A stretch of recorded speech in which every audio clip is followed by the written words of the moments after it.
Дона Дука е пештера на источните падини на планината Жеден, на 450 метри надморска височина во близина на селото Рашче. Со својата должина од 650 метри, Дона Дука представува четврта најдолга пештера во Македонија.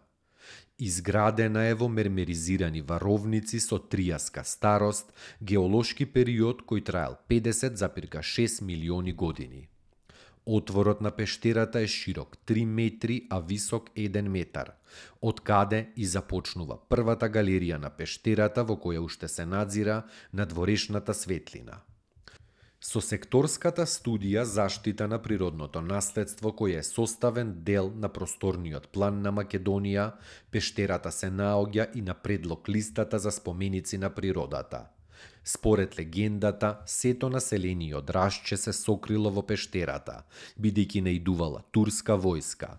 Кога поминала таа, од пештерата излегла млада девојка по име Дона и од радост запеала песна.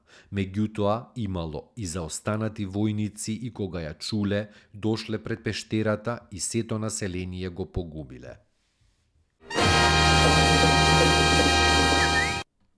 Стефан Душан во 1345 година го прогласил Скопје за престолнина на својата држава, а на 16 април 1346 бил крунисан за цар. Во негово време градот се наведува како главно трговско место со развиено занаетчиство, каде што посебна улога имале дубровничките и венецијанските трговци, а некои автори сметаат дека на местото на денешната Султан Муратова џамија се наоѓал и Душановиот царски дворец.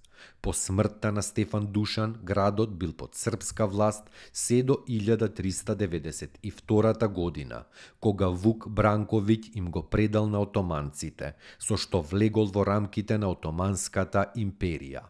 Во Скопје е прогласен Душановиот законник, чија основа е содржана во начелата на Јустинијановиот кодекс. Таму е Скопје, град мој